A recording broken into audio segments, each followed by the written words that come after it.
هل احنا بعد ما عملنا لانشنج للبرودكت او وصلنا للشكل النهائي للنيو برودكت بتاعنا، هل احنا نقدر نقوم البيزنس كده او يبقى في بيزنس بالشكل ده؟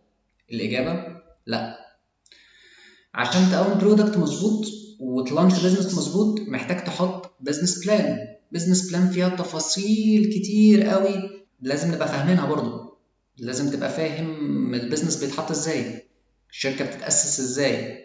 فمن ضمن الحاجات اللي بتبقى موجوده جوه البيزنس بلان الميشن بتاعتك، السوات اناليسيس بتاعتك، التايم لاين بتاعك، الاستراتيجي، التيم، بتعمل دراسه للكومبيتيتورز، بتبدا تشوف الفاينانس والكوستز اللي انت هتصرفها عشان تقدر تلانش البيزنس، بتبدا تحط ماركتنج بلان بعد ما تخلص الكلام ده كله. ومن هنا نطلع من جوه البيزنس بلان بنقطه من البحر ده كله، النقطه بتاعه الماركتنج بلان. ايه هي النقطه بتاعه الماركتنج بلان؟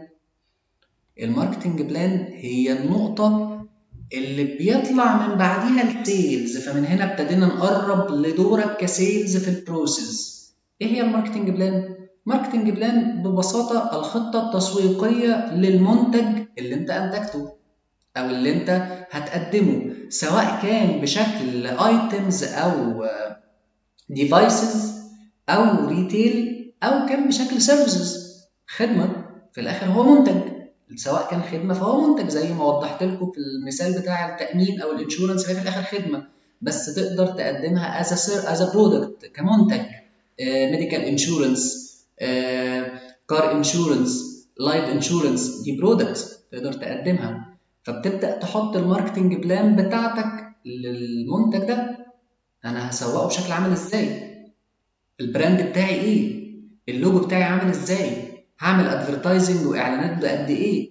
الاستراتيجي بتاعتي عامله ازاي؟ الديزاينز بتاعتي ايه؟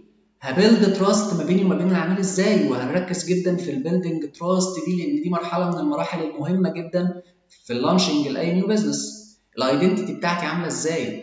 البرسونا بتاعتي، الموظفين اللي موجودين عندي شكلهم عامل ازاي؟ هي دي الفكره من الماركتنج بلان اللي هي طلعنا بيها من جوه البيزنس بلان اللي بتتحط عشان نقدر نلانش البيزنس. احنا كل ده لسه ما وصلناش لمرحله لانشنج بيزنس. احنا كل ده بنبيلد استراتيجي نقدر عن طريقها نلانش بيزنس، بنبيلد بيزنس بلان نقدر عن طريقها نلانش البيزنس ونخش السوق. لان الموضوع مش بالسهوله اللي الناس بتبقى متوقعاها، مش يلا نعمل بيزنس فهوب عملنا بيزنس بسرعه. لا طبعا، الموضوع لازم يعدي بستبس عشان تبقى دارس، تبقى عارف انت داخل هتكسب بعد فتره قد ايه، ربحيتك هتبقى عامله ازاي، تقدر تحط برايس ليست ليك، تقدر تشوف الماركت شير بتاعك هيبقى عامل ازاي لو انت داخل ببرودكت اوريدي موجود زيه او كومبيتيتورز ليه في السوق، تقدر تاخد من الماركت شير بتاع الكومبيتيتورز بتوعك ازاي.